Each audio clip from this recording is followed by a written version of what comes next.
Hi అండి, welcome to my channel. ఇవాళ నేను మామిడికాయ పులిహోర ఎలా చేసుకోవాలో చెప్తున్నానండి. ఫస్ట్ అన్నం ఉడికించుకునేసి ఇలాగా కొంచెం చల్లార్చుకోవాలి. మరి పూర్తిగా చల్లార్చుకోవాలి. కొంచెం వేడి మీద ఉన్నప్పుడే ఇలాగా మామిడికాయ తురుముకొనేసి ఈ గ్రేవీని అంతటిని ఈ వేడి కొంచెం గోరువెచ్చగా ఉన్న అన్నంలో కలిపేసుకోవాలండి. సో ఇది ఇలా మిక్సింగ్ చేసుకునేసి అంటే కలుపుకోవాలి ఇలాగా.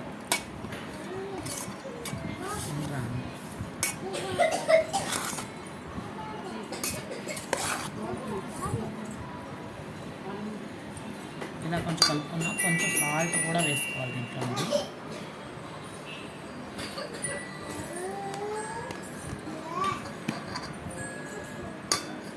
పోపు ఆల్రెడీ మనం ఆవాలు, జీలకర్ర, ఎండుమిర్చి, పచ్చిమిర్చి, కొంచెం శనగబేడలు వేసి వేయించుకున్నాం.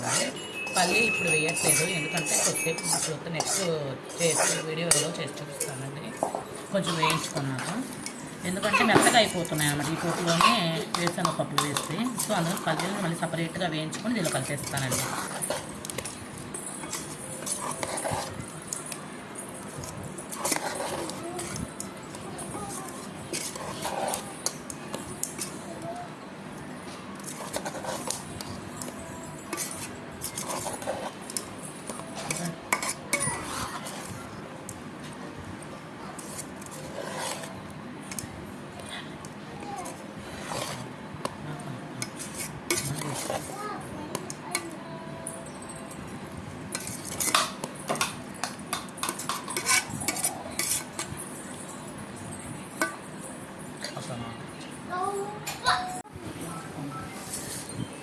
ఇందాక చెప్పాను కదండి, వేరుశనగ పప్పులు సపరేట్గా వేయించుకుంటానని. సో ఈ సపరేట్గా వేయించుకున్న పప్పుల్ని ఈ పులిహోరలో కలిపేస్తున్నానండి.